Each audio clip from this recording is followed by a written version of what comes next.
Good evening, viewers around the world. You're welcome to our 7th edition of Talking Drums.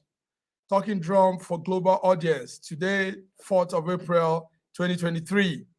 I'm speaking from Milan, Italy, in Western Europe.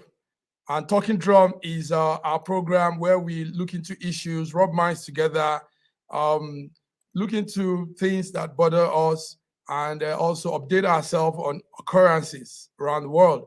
But I don't do my talking drum alone. I beat my drum with my colleagues and friends from other parts of the world. And joining me this evening, talking drum, is George Chukwu. So George Chukwu, you're welcome to Talking Drum. Thank you so very much, Massive Mike. And we welcome the viewers from around the world. You're joining us here tonight on Talking Drums.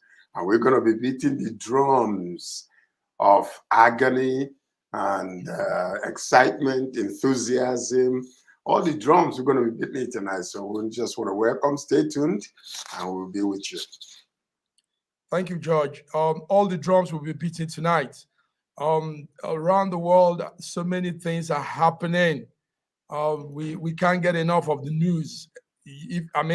Sometimes your ears will be like, okay, George, right there close to you is the President of the Federal Republic of Nigeria on an official engagement with international media organizations and some other activities they are doing there with other president, other leaders of their country. So right there, the Minister for Information, that is Alhaji Lai Mohammed, Minister for Information and Culture, Federal Republic of Nigeria, Alhaji Lai Mohammed, gave a statement right there in Washington. In his statement, he said that he was making reference to the Labour Party presidential candidate and his vice. He said Obi and his vice, Dati Ahmed, cannot threaten Nigerians if the president-elect, Bola Ahmed Tinubu, the one they say they elected, if the president-elect is sworn in on May 29, he said they can't be threatening Nigerians and say that will be the end of democracy. Lai Mohammed says that is a treason statement, and what they are trying to do is inviting insurrection. So this is Lai Mohammed speaking right there in Washington, talking about the election and a statement that Peter and Dati, he claimed, have made. So George, let's start with that. What do you say? What will you say about this? Well, you see, it's such a sad state when we see elders that are supposed to be teaching the youth the truth and how to speak the truth and how to stay truthful will continue to lie. It seems like his name is actually, synonymous with that word, Lai Mohammed. I don't understand. Okay, you have an election in a country, and the masses of people are saying that they have been disenfranchised, and you bribed, allegedly bribed, the person in charge of the elections, Mahmoud Yakubu or Yakubu Mahmoud, whichever the name he's going by. And then, the truth is not being told. The case is in a court. Peter Obi has never incited anybody or made any kind of comment that was supposed to, incite people. And Dati Ahmed was, speaking what was in his heart. and then you're saying it's a treasonable offense? Treasonable offense in what way? Greater than everything that APC have done in the past 8 years? I don't understand. Lai Mohammed, even you yourself, if we look into your closet, are you clean, Mr. Lai Mohammed? But anyway, we're not going to go there. But this is exactly what it is, because they're there to do a media thing. So the only thing they have right now in their coffers is to throw confusion to Nigerians. And are trying to muscle themselves into the whole entire system that has been disenfranchised. So what I'm saying is, these elders ought to act like elders and follow the rule of law. Labour Party is following the rule of law. PDP is following the rule of law. They've taken their cases to the court. So let the court have their day and let the mandate be given to the people of Nigeria, because they are not happy. And that's exactly the problem that we're facing today. Now, they're making all these statements because they want to appease their slave master. Yes. Listen to something strategic somebody said. One Folari. He said the best thing Obedient did was to listen to Obedient. That's the movement, the people that follow the movement. He said the best thing they did was to listen to Obi and not protest. He said these guys were desperate, hoping that if they had protested, they could have hijacked it. You know, if the Obedient had protested, they could have hijacked it. They would cause chaos out of it, and one-term destruction will follow. And that way, they will blame Obi and then arrest him for creating that one-term destruction. So, so far, like you just said, I don't see anything Obi has said or done. There is no threat. No, he has not. He's in court, and that's the legal thing to do in a situation like this. He has not incited anything. He has not aggravated anybody into violence or made any comment that will aggravate people. So I think, if the truth be told, he's been holding them back. Yes, George. If it wasn't because of him, we know this for sure. If it wasn't because of Obi, asking the followers and those that felt disenfranchised in this particular election to hold their peace, let the court have its day, the nation would have been in a volcanic eruption. They need to understand that the man has been holding his followers back. So in essence, everybody have the human, civil human right to express their emotions in the way they feel. If your vote did not count and you are angry about that, you ought to speak up. Because what is democracy in the first place? Government for the people, by the people, with the people, in the people, on the people? No, it's with the people. So now, what we are seeing right now is people trying to continue the same history and stories, ongoing stories that has dwarfed Nigeria, brought us to our knees, okay, where we become a laughing stock around the world. And when the name Nigeria is mentioned, it's almost synonymous with almost saying corruption. And they want to live in that. But we found a man who came to educate the nation what democracy means, their fundamental human rights, to educate them that your vote will count. Finally, people are understanding what politics is all about, which was unknown to the people in the past. All we had was baboons and whatever they call themselves come and make promises. And then once they get in, it's over. But finally, somebody that wants to bring what you call accountability to the system comes. But the corrupt state is still fighting against that. So what do we expect? What do we expect? What do we expect? Thank you, George. George, that was a good one. So that is going on with what the Minister of Information and Culture, Alhaji Lai Mohammed, said this morning in Washington, and you've given very good response to that. Yeah, this is Talking Drums. Talking Drums today, Tuesday, 4th of April, 2023, and we're diving into different issues. George, right there in where not too far from you, not too far from Toronto, Canada, is something happening live. And the ex-president of United States of America has entered into what we call something that has never happened before in the history of America. He has been indicted, and right about now he's in court.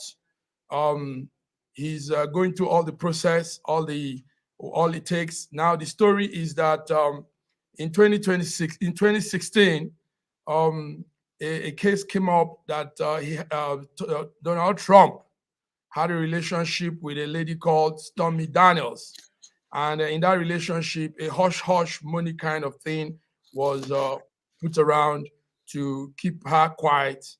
But now it has surfaced, and it's taking him to prison. So Donald Trump came out of his Trump Tower this morning, where he spent most of the days in his floor, and where he met large crowd of his supporters. But the crowd of supporters can't stop him from being indicted. And he's been indicted. The powers behind it are very strong.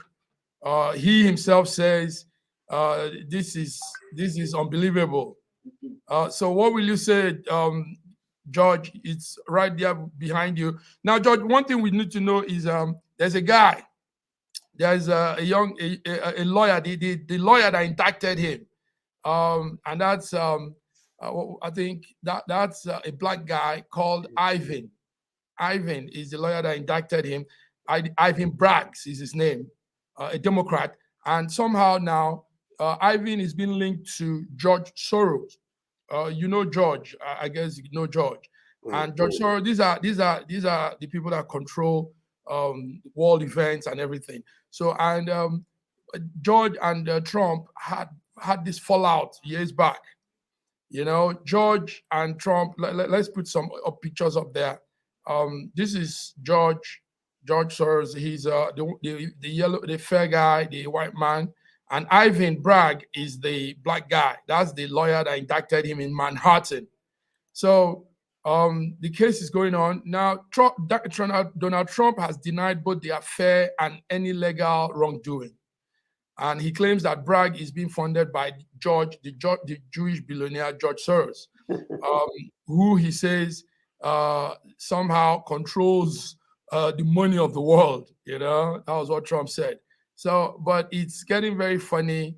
We are seeing something that we've never seen before. American president going to jail for crime he committed many years ago, and he has to really face the consequence. So this is a picture of Donald Trump this evening while he was going into the courtroom for the indictment.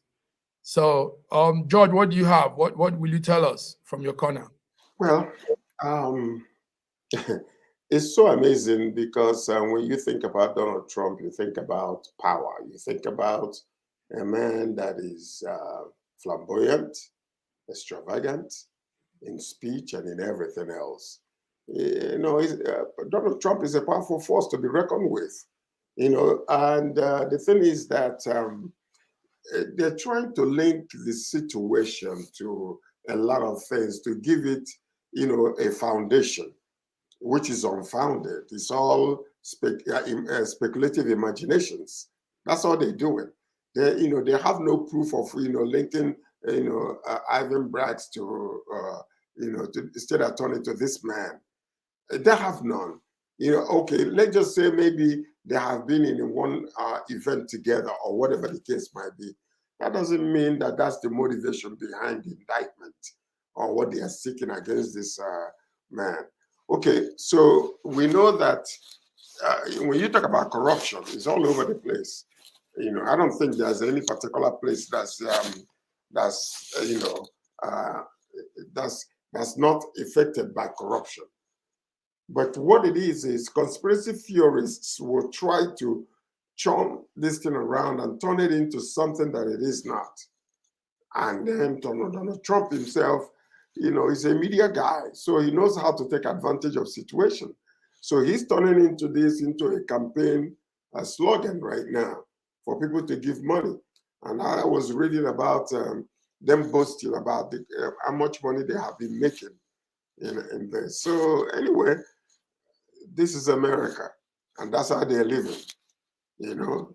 So we're sitting here watching them and seeing what is happening.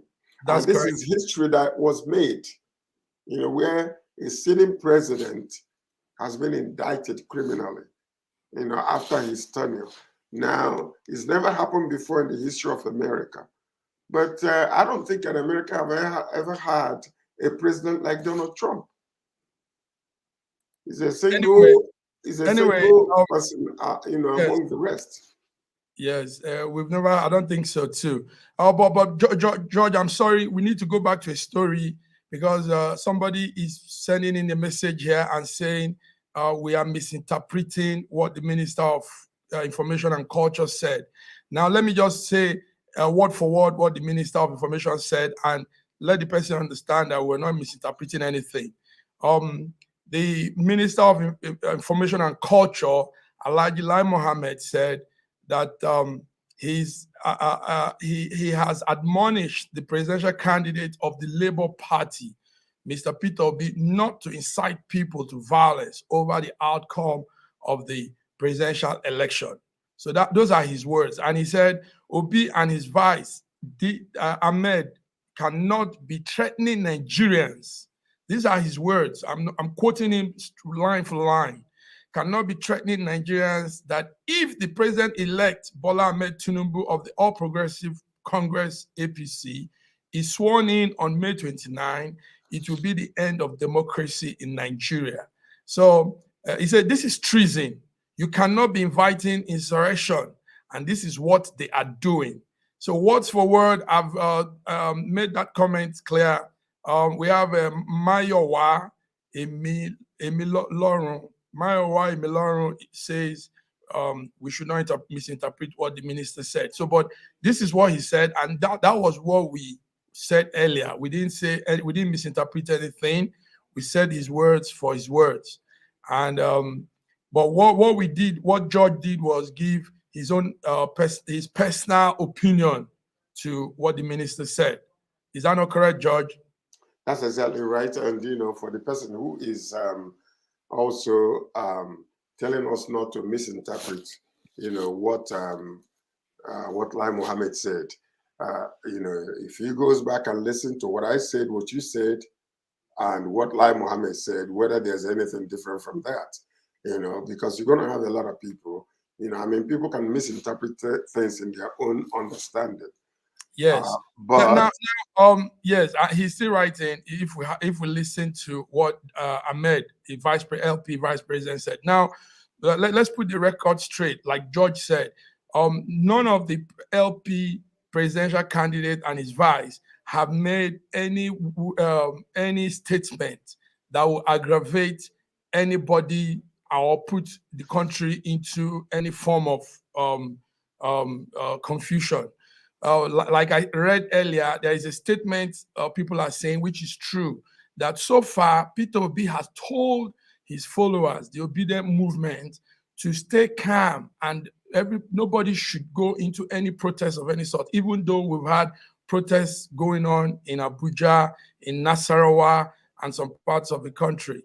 But Peter Obi have warned the obedient movement and his LP supporters not to, because he is taking it through the legal means, which is the right way. Let's take note that Peter Obi's experience in this line, his experience in this situation, a situation where his mandate is being taken off. He went through similar experience in Anambra as a governor. In fact, twice.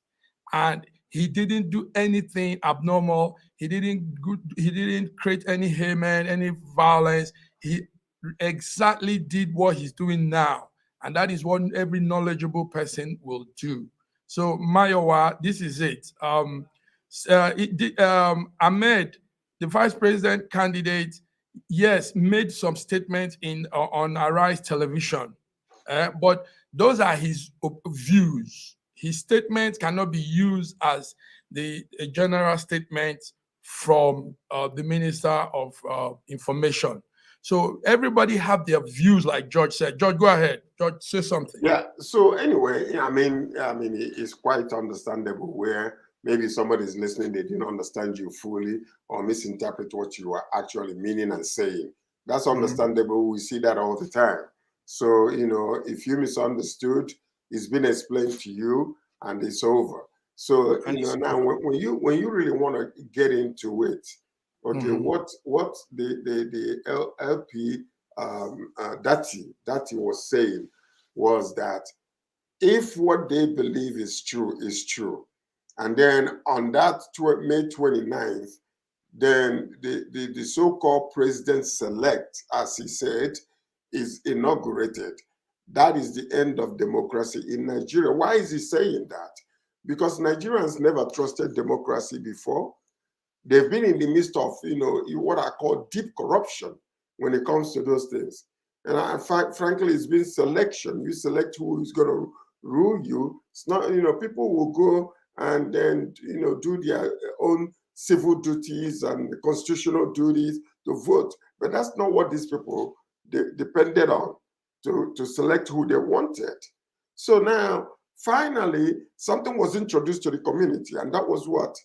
The PVC, and a machine that's supposed to really be so perfect. And promises were made to the people that this is not going to happen, that their things will be uploaded on time. And then at the end of the day, at that particular day, well, everybody's hope that entice them to go and vote, you disenfranchise them, you show them that, you couldn't upload or upload all these things only for the presidential. So now the man is saying something is wrong. That is saying something is fundamentally wrong. That if this man is sworn in through this particular system, is fraudulent, and that's the end of democracy in Nigeria. So it's almost like he's saying, then we'll continue in the corruption, because this person that is supposed to make a difference never did. Okay, Mayowa is saying a lot. Now, let's also put this clear, George.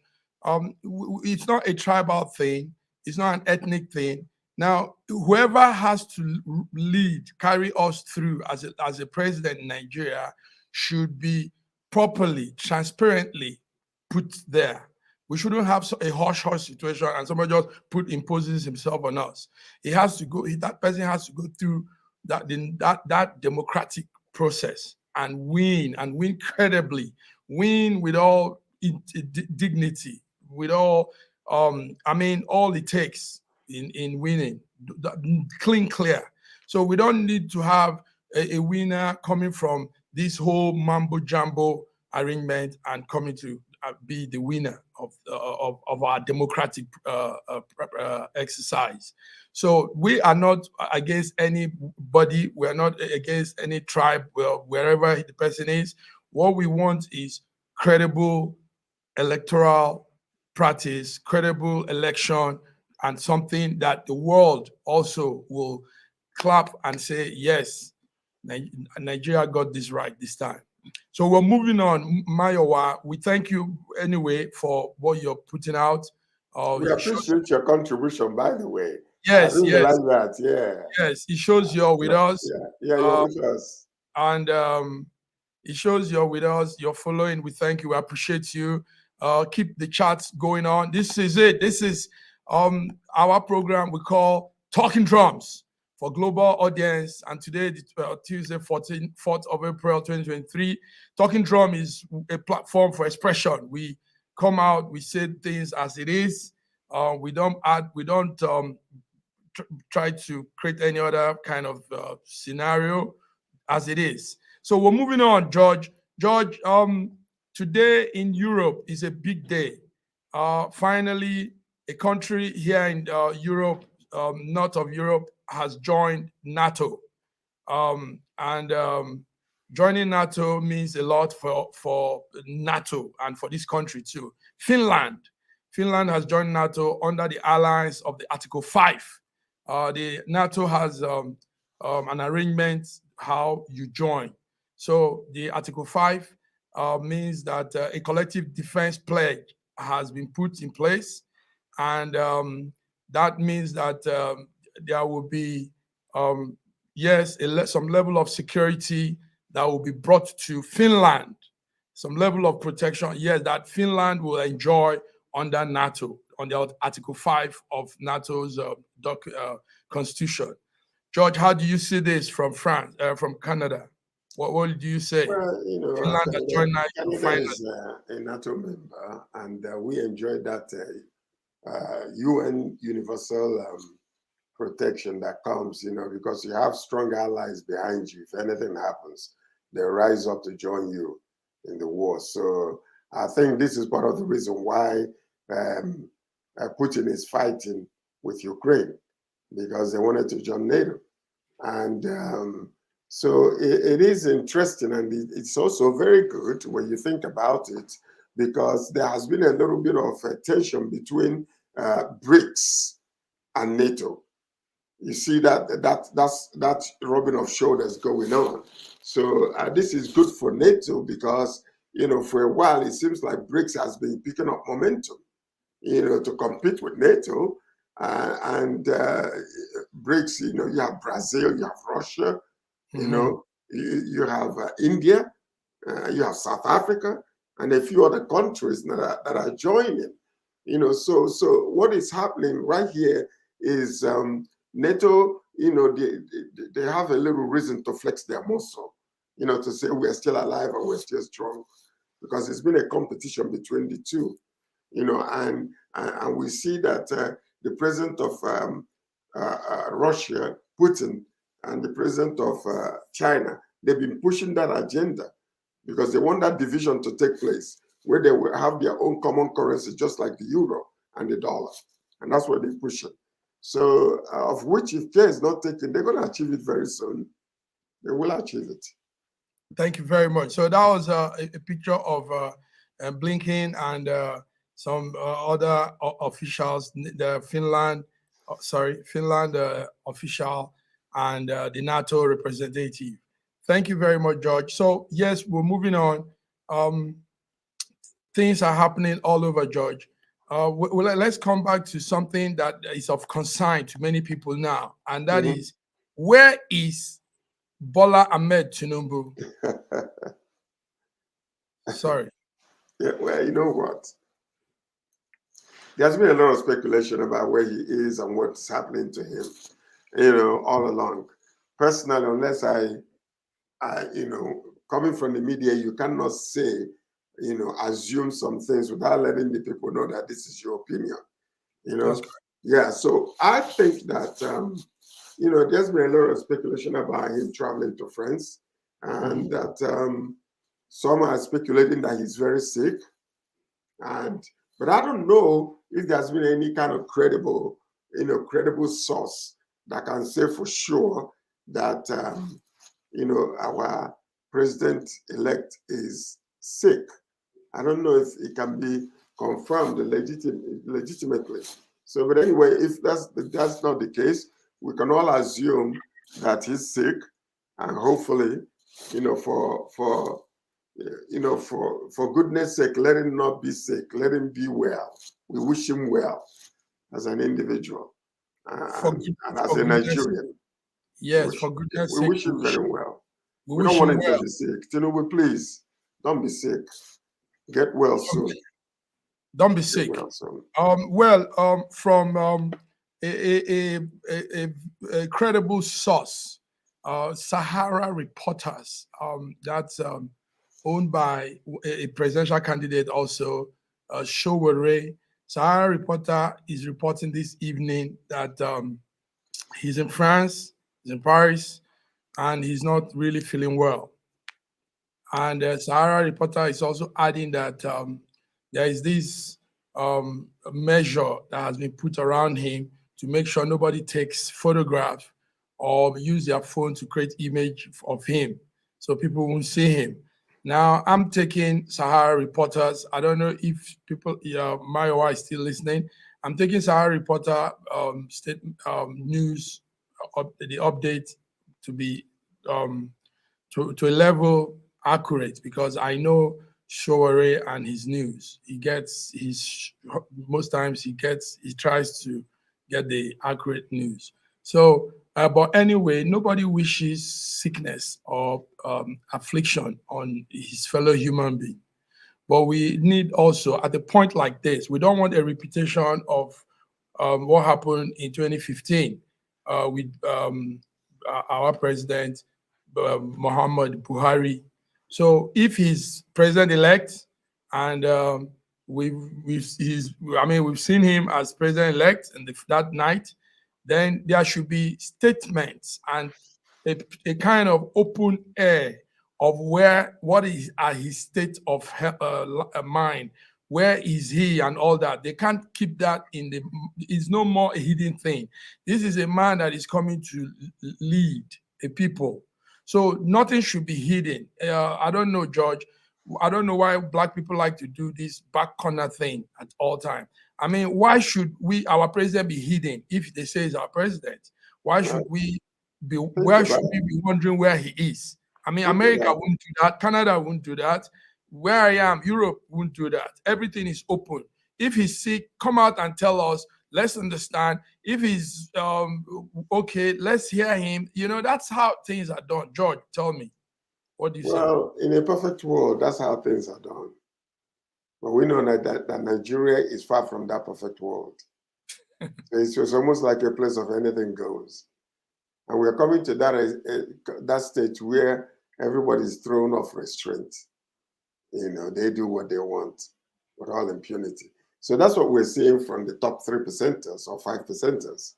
You know, so, you know, the truth of the matter is that we've come to that place in our country today where, you know, everybody should be careful, because the slightest mistake can bring that place into a chaotic state that will take years to recover.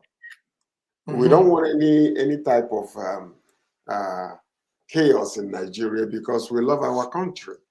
And not only that we love our country is composed of the best of the world. Culture, fashion, food, language. Think about it. That's our country. That's Nigeria. That's a place that every region brings their own strength. You know, but what has happened? Corruption crept in and took the whole entire nation and brought us to our knees. Now, we are about to get on our belly if care is not taken, because Nigeria is on their knees right now. With the type of system, none of the indigenous, none of the citizens can trust anything that is happening with politics anymore.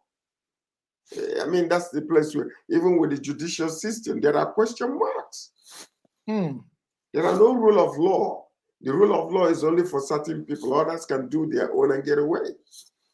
But the rule of law is supposed to be for everybody. So, and that's what we are getting to right now. So we need to really be careful in that country, because you can be making some statements or threatening statements and talking about treasonable offense. Lai Mohammed, are you blind, deaf, and dumb, or what? In Nigeria, where your colleagues and your people can do whatever and get away with it. And you're talking about somebody who is fighting for their fundamental constitutional rights. You're talking about treasonable offense without any inciting the public? Give me a break. Come on, man. Give me a break. Thank you, George. Give us a break. George, also, this evening, a media house called People's Gazette suspended the reporter that brought up an audio during the week on Monday, was it Sunday or so, during the weekend. An audio came out with the LP presidential candidate Peter Obi speaking to a church overseer, Winners Church, Oyedepo. And there were some inciting words in those things, but it all turned out to be edited. And what they did was get a little of their real conversation and add some of their own thing. You know, with the AI software, you can take out voice from anybody, you know. So these are very very, very dangerous software that are around now. Could make up voice, could make images. I can make you the way you are and make an image out of it, you know, like you. So anyway, that reporter has been suspended, and this man, the reporter is called Ayola Babalola. He published this deep fake voice call between Peter Obi and Bishop David Oyedepo, and the company has suspended that reporter. Yeah. So I want to lay this out, George. Now I see this whole thing about this audio message, this voice, fake voice call. I see this whole thing as some people trying to keep the attention of people away from the core issues. You know, because what do we have to do with a voice message? What does that? I mean, the election season has passed. The campaign season, it is during the campaign season, you could have some implicating things, you know, you could use against your opponent and all that. But they've said Tinubu is the elected president. So why are we still bringing up tapes and fake voice and all that? Where is this taking us to, George? What's the essence of all this? Nigeria. You know what is going on. You know, these Igbo people, these foreigners, these white people will invent situations and invent gadgets and all those type of things, you know, to be used in a proper form and in the right place. When we Nigerians will adopt it, we take it, and we turn it into whatever we want it to be, you know, just to use it, you know, to manipulate people, lie against people. That's not the intent of such things. You know, these are small-minded individuals. And I'm talking about small-minded people because they don't see the bigger picture. If you're doing minute, minimal things like this, you know, more heel type of situation, and you're bringing it forth in order to manipulate people, to incite people, to turn people against an individual, that's very low. That speaks so less of you. Exactly. Very low. Because we always say that Nigeria is a great nation. Together, we can do greater and mightier things. But we are just at the verge of crossing over, not to allow the corruption in Nigeria to continue. That's what we're saying. We don't want to allow that to continue. All we want is for the country to be governed by the people that are elected by the people properly, not selected by a few people. And then you still want to put us in that state where we've been deep into this corruption, playing with pigs, and everybody is being messed with muds. That's not what we want. That's not what we want in Nigeria. We want a great country. That country is great. But a few people are suffocating the country, making sure that it remains for their own personal benefits. We don't want that in that country. We don't. Thank you, George. Thank you, George. George, there's a statement, there's a comment coming here. Pastor Tom Obiazi. He says, Lai Mohammed should be arrested for trying to cause chaos in Nigeria. To accuse someone of treason without tangible evidence is a very serious offense, and that's very true. That's why I called him. You know, he seems to be living to the sound of his name, Lai Mohammed. The man is lying. No, you know, that's what I'm saying. When an elderly person that we're supposed to be looking up to, who's supposed to be our mentors on how to govern a nation very well, when an elderly person like that will come out and start lying like that, misrepresenting facts and stories. You know, an elderly is supposed to be an elderly state man, but for the sake of money and corruption, hey, it's almost like, you know, the airwaves are free for anybody to come up there and do whatever they want. Nigerians are very intelligent. We're the smartest people on the earth. So we know when people are lying. Only blind fools and dumb fools like you will follow you. But the people that can see clearly know when truth is being told and when a lie is being told. The people that are seeing clearly can know when truth is being told and lies are put out. George, this is it for Talking Drums today. We've looked into some updates, Trump's arrests, and Finland joining NATO, the election in Nigeria and the statement from the Minister of Information and Culture, Lai Mohammed in Washington, and every other thing. So, George, I think this is it. What do you have, George? What will you round up the conversation with? What do you want to say? I just want the audience to know that we appreciate you, you know, and if you have friends, let them just go ahead and subscribe to this show, because we will be beating the drums of sincerity, the drums of appeasing your conscience, the drums of anything all around the world. So that's what we bring you the news and exciting news, so that you can enjoy yourself and still get the information that you need while you're enjoying the drum beat of the messages. While you're enjoying the drum beat of the messages. Thank you, George. George, this is Talking Drum for Global Audience. Today, Tuesday, 4th of April, 2023. And we really hit the drum. We didn't just talk with the drum, we hit the drum.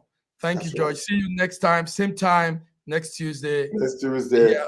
See you. Yes. Tell your friends to join us. Thank you. Bye-bye. Talking Drum.